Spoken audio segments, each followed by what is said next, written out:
Magandang araw po, welcome po sa aking channel, Love9 TV. Patalasasan po, meron po ba kayong mga properties na napapabayaan or non-performing assets? Plan nyo ibenta, pero wala kayong oras sa pagbenta nito. Kung ito'y pagkakatiwala nyo po sa amin, tawag lang po kayo sa aking numero, usap po tayo, gawin ko po ng video for free. Yes, libre po, wala po kayong babayaran. Tutulungan pa namin kayong mabenta ang inyong property. Kami na po bala sa marketing, sa boosting or paid ads. Even sa tripping, hindi na po kayo mapapagod sa pag-entertain ng mga buyers. Kami na po bala sa lahat. Tawag lang po kayo. Meron po tayong bagong video presentation. Isang residential property na 2-story house. 2 bedroom, 2 toilet and bath. May lot area po ito na 66 square meters at may floor area na 72 square meters. Marami na pong improvement, covered carport at extension ng formal kitchen. Ito po'y titulado, buhay po ang may-ari, kaya wala po kayong maging problema sa documentation o sa transfer ng title. Meron din pong 24 hours security. Napakalapit lang po nito sa Maple Grove at sa Robinsons General Trias. Flood-free area, napakatahimik ng lugar, sariwang hangin at sa klima naman po, banayad lang. Hindi naman siya ganun kainit at hindi naman ganun kalamig. Ang subdivision po ay along the highway, kaya accessible po ito ng public transportation. Wala pa pong isang oras, nasa Manila na po kayo. Ito po yung covered carport na naka-tile flooring at ito naman yung main door. Naka-aluminum screen door at solid wood door. Nandito na po tayo sa living area o salas. Maayos po ang pintura ng ceiling at wall.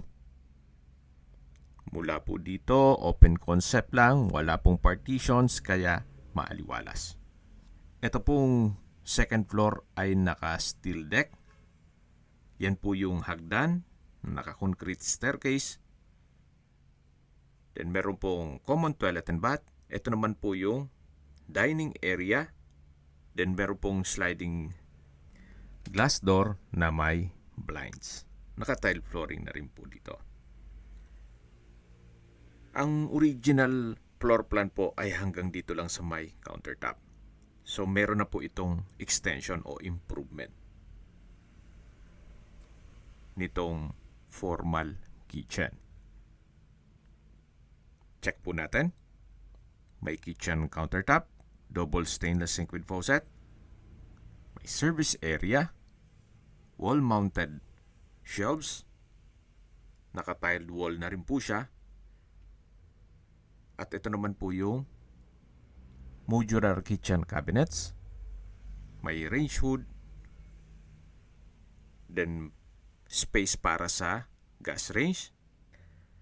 At dito naman po sa kabilang side ay meron pong mga aquarium. Wala pong nabanggit na kung sakali man na mahilig sa pag-alaga ng isda ang makakabili, ay pwedeng isama na rin yan.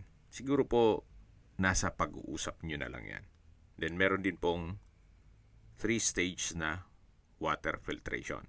Ito naman po yung access door na papunta naman dito sa covered lanai na may aluminum screen door.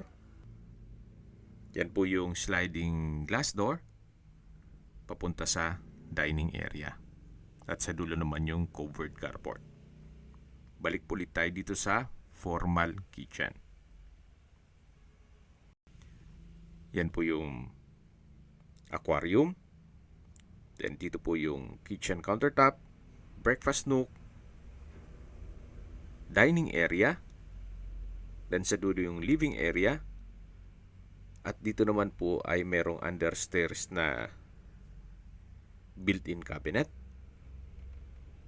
Ito naman po yung toilet and bath na may hot shower set, hand wash basin, water closet with bidet, at naka-tile bathroom wall.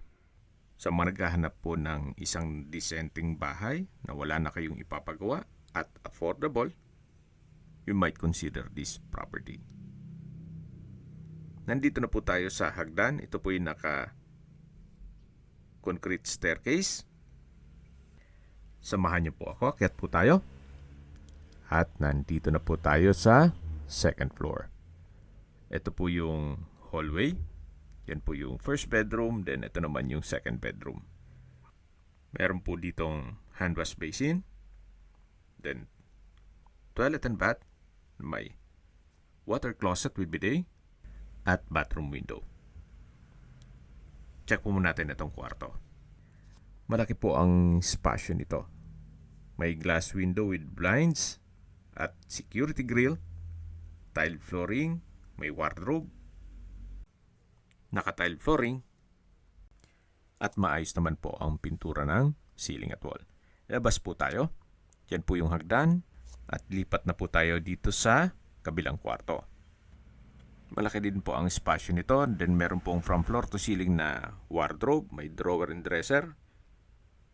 Then malaki po ang sliding glass window with blinds at security grill. Meron na rin pong window type aircon. Yan po yung dalawang kwarto dito sa second floor. At meron din pong common toilet and bath.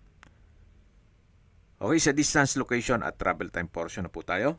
Mula po sa SM Tanza at Tanza Public Market o sa bayan mismo, ang distance is 3.1 kilometers at ang travel time is 13 minutes.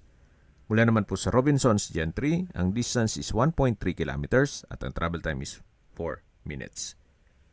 Mula naman po sa Divine Grace Medical Center, ang distance is 900 meters at ang travel time is 3 minutes. At yan po yung lagi kong binabanggit sa aking video na dapat yung i-consider sa paghanap ng property, yung meron pong malapit na hospital.